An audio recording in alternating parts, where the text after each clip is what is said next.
Hey, welcome to Dinner and a Show. It's Brian. On the road. Tanner's not here. Couldn't make the showing. I made it to the 7 o'clock showing of Rogue One. Just came out. Thought it was awesome.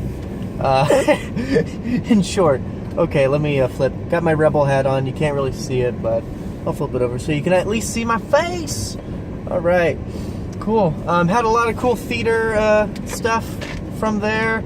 Got my Rogue One theater cup. Even got, man, I'm trying to drive and do this at the same time. And a Star Wars bucket. Really cool. Man, what a movie. Rogue One. It's really cool. It left me wanting to go and watch Star Wars A New Hope right afterwards. It's just so cool. Like, they literally just like leave it like minutes before episode 4 happens. It's just so cool how they did that. Can't believe it.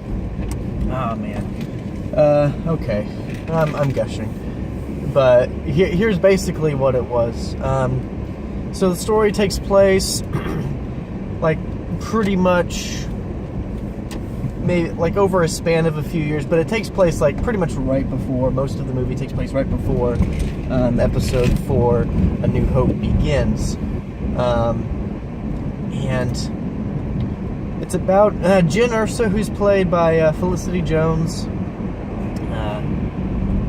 Basically, her dad is a person who, according to the trailers, designed the Death Star, and they're trying to have to find him and, you know, get the plans. Basically, they're trying to get the plans to the Death Star, and a group of rebel spies are trying to, you know, get it.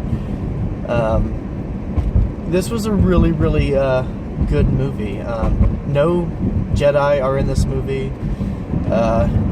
They show different aspects of the Force through Donnie Yen's character, but that's basically it. And Darth Vader makes an appearance. You know, I since this is by Gareth Edwards, he kind of uses kind of big events sparingly, I guess. Like Godzilla, he used him sparingly, which I thought was really good. The next movie better not, but in this case, I thought the first movie was a good use of Godzilla being used sparingly. He does so with Darth Vader, but every time he's on screen, it is awesome. Oh man, I won't spoil it though. But there, yeah, I thought a lot of the characters were simple. Not a lot of them were incredibly developed. I think is Captain Cassie was, and of course Jyn Erso were the most developed. One of my favorite characters though was K2SO. Oh, good night. He Alan Tudyk, I think, was the motion capture artist for him, and his voice. Man, he nailed it. It was really they did a good job selecting him to be his motion capture artist. Trying to think what else without spoiling too much, or anything really. I thought the first act was a little slow, just, you know, kind of picking up the rebel characters that you see along the way. That was pretty much my only complaint. The third act was just on point. It pretty much made up for any flaws that the first act had. I thought the second act was pretty good. It kind of launched the third act into motion, got everyone all excited. Yeah, I think editing was a little weird. If you're a hardcore Star Wars fan, you'll probably get a lot of the references, and you'll appreciate the movie a lot more. I would like to consider myself a huge hardcore, you know, Star Wars fan, but, you know, there was a book called Catalyst that I haven't read that, you know, kind of builds up to Rogue One. Didn't get to read it. So, yeah, I would probably love to read it to see if I can, you know, understand a little bit more. Because they develop characters like Saw Gerrera, who doesn't get a whole lot of screen time. in this movie. He's important though. So we have that. I liked Krennic, Director Krennic.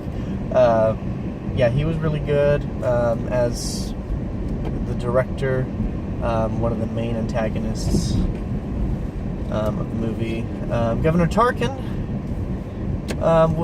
made an appearance, or had a very active presence in the movie, since his actor from 1977 is dead, and even if he was alive, he would have been incredibly old and unable to reprise his role.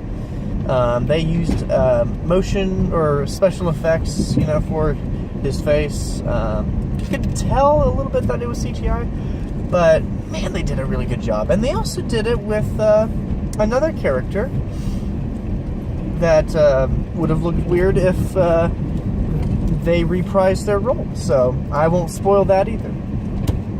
Really, really good. There are a lot of cameos or Easter eggs that kind of pop in that you'll love.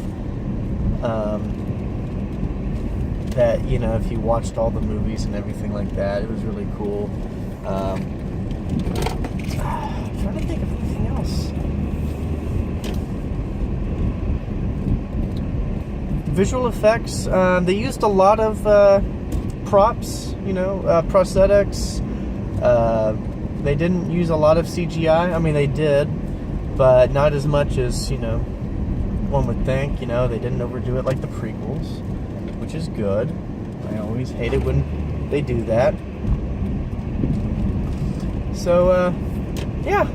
I don't want to spoil too much of it. I just came out having a great time. If you love Star Wars, you're going to love this movie. I'm definitely buying this Blu-ray. I'm giving it a secret handshake. Sure, it has its problems. It's a low secret handshake, but man, this was really good. Okay, go watch it in the theaters. Tell me how it is. Be sure to like, comment, subscribe, share with your friends. I'm Brian. This is a great Christmas present. You guys have a Merry Christmas, Happy Holiday. See you next time at the movies.